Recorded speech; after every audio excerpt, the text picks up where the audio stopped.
ओम नमः शिवाय। दोस्तों, वास्तु ज्ञान गंगा यूट्यूब चैनल पर आप सभी का स्वागत है। शिवलिंग के पास भूल करके भी यह 5 चीजें नहीं रखनी चाहिए, नहीं तो महाकाल हो जाते हैं रुष्ट और परिवार में आती हैं कई प्रकार की मुसीबतें। भगवान शिव को देवों का देव महादेव कहा जाता है। शांत दिखने वाले भगवान अति प्रसन्न अति शीघ्र प्रसन्न हो जाते हैं और वह हर किसी की मनोकामना पूरी करते हैं। दोस्तों, जितनी जल्दी भगवान शिव प्रसन्न होते हैं उतनी जल्दी नाराज भी हो जाते हैं। कुछ ऐसी चीजें होती हैं शिवलिंग के पास, यह चीजें भूल करके भी नहीं रखनी चाहिए, नहीं तो महाकाल भोलेनाथ क्रोधित हो जाएंगे, फिर आपकी रक्षा करने वाला कोई नहीं है। इसलिए भगवान की पूजा करते समय यह चीजें ध्यान में रख करके पूजा करनी चाहिए। दोस्तों, नंबर 1, हल्दी। वैसे तो हल्दी और कुमकुम हर भगवान को चढ़ाया जाता है, इसे कभी भी भगवान शिव को नहीं चढ़ाना चाहिए। दरअसल हल्दी का उपयोग सौंदर्य बढ़ाने वाले घटक के रूप में किया जाता है और भोलेनाथ को एक संत कहा जाता है जो सांसारिक सुखों से दूर रहते हैं।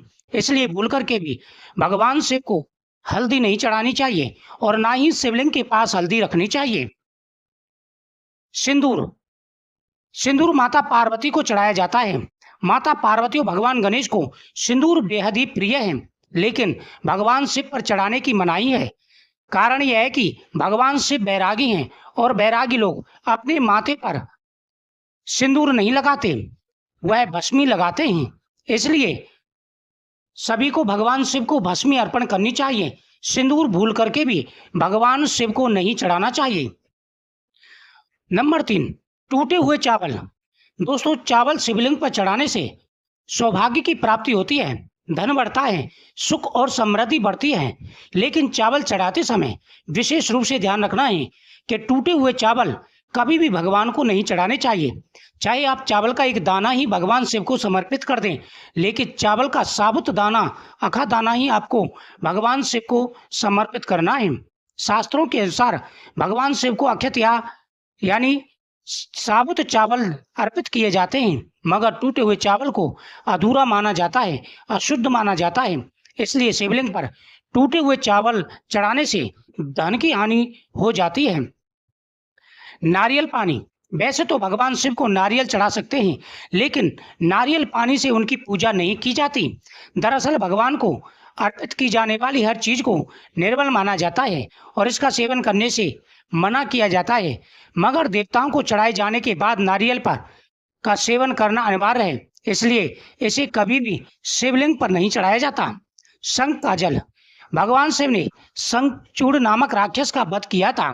माना जाता है कि शंख उसी राक्षस का प्रतीक माना जाता है। भगवान शिव की पूजा कभी भी शंख के जल से नहीं करनी चाहिए। दोस्तों, टूटा हुआ बेलपत्र।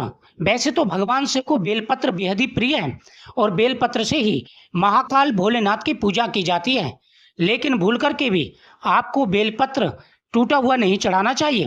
जिस बेलपत्र में छिंद हो, जो बेलपत्र मुड़ा हुआ हो, टूटा हुआ हो, ऐसा बेलपत्र हमारे घर में दरिद्रता लाता है, हमारी कई प्रकार की परेशानियां खड़ी कर सकता है। भगवान शिव को कभी भी टूटा हुआ बेलपत्र नहीं चढ़ाना चाहिए। केतकी का पुष्प। भगवान शिव को कभी भी केतकी का पुष्प नहीं चढ़ाया जाता। इन बातों का विशेष रूप से ध्यान रखें। तुलसी पत्र। ना ही शिवलिंग के पास तुलसी पत्र रखें और ना ही तुलसी पत्र शिवलिंग पर चढ़ाना चाहिए। दोस्तों, इन बातों का ध्यान रखेंगे तो आपके घर में सदा ही भगवान शिव और माता पार्वती का वास रहेगा, आपकी हर मनोकामना पूरी होगी। वीडियो को शेयर करें, चैनल को सब्सक्राइब करें, कमेंट में ओम नमः शिवाय जरूर लिखें।